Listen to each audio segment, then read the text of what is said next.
บางคนอาจจะบอกคำว่าฮักง่ายแต่สำหรับชายคนนี้เมื่อใดเราจะเอ่ยคำว่าข่อยฮักเจ้าเลดี้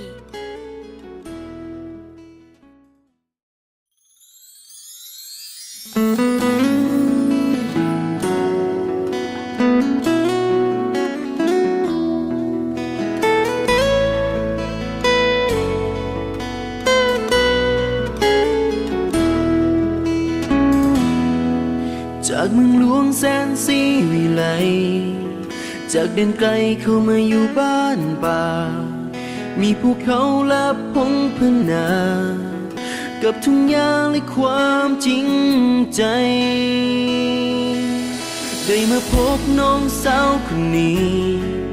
ตกหลุมรักทันทีเมื่อได้พบเจออยากบอกหาอยากให้หูว่าใครคนหนึ่งนั้นคิดจังใด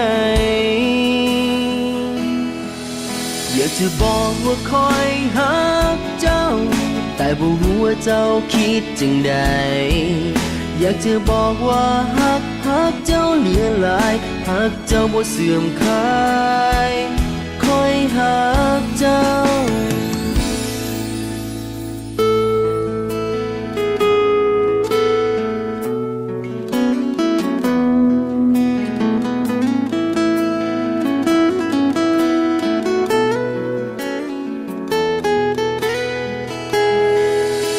จะบอกว่าคอยหักเจ้า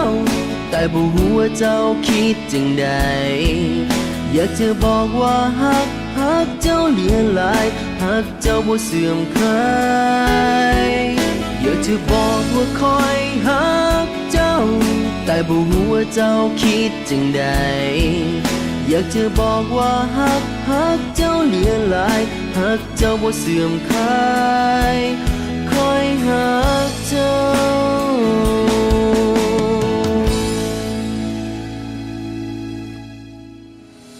อยากจะบอกว่าคอยหักเจ้าแต่บ่รู้ว่าเจ้าคิดจังใดอยากจะบอกว่าหักเจ้าเหลือหลายหักเจ้าบ่เสื่อมคลายคอยหักเจ้า